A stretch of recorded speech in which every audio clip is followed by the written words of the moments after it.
Hello guys, and welcome back to the channel, where today guys I'll be showing you how to log into your Likee account.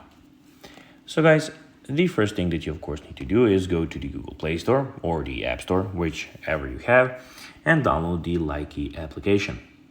Of course, when you did that, you just need to go and open the application and you will be here.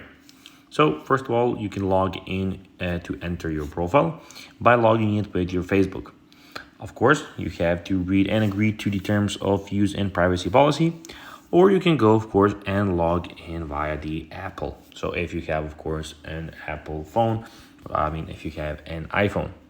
But of course, you can go and log in through Google. So I'm gonna go click on that. That is the best option for me. So it's in the bottom here, agree and continue. So as you can see, like you want to use your Google to sign in, you can just click continue.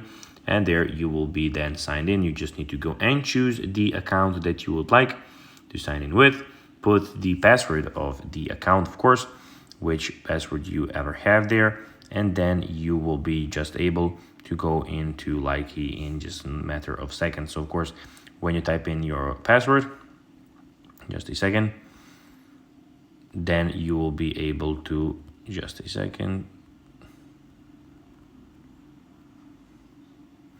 then you'll be able to, of course, log into your Likee account. So guys, that will be everything for this video. I hope that you found this video informative and entertaining, guys. If you did, don't forget to like this video, share it, subscribe to the channel, and put the notifications on. Of course, guys, if you found this video informative, it will be pretty cool. So if you could do this, that will be pretty cool for us. So guys, as I said, that will be everything for this video. I hope that you found this video informative. And guys, as always, I'll be seeing you in the next video on this YouTube channel. Until then, bye guys.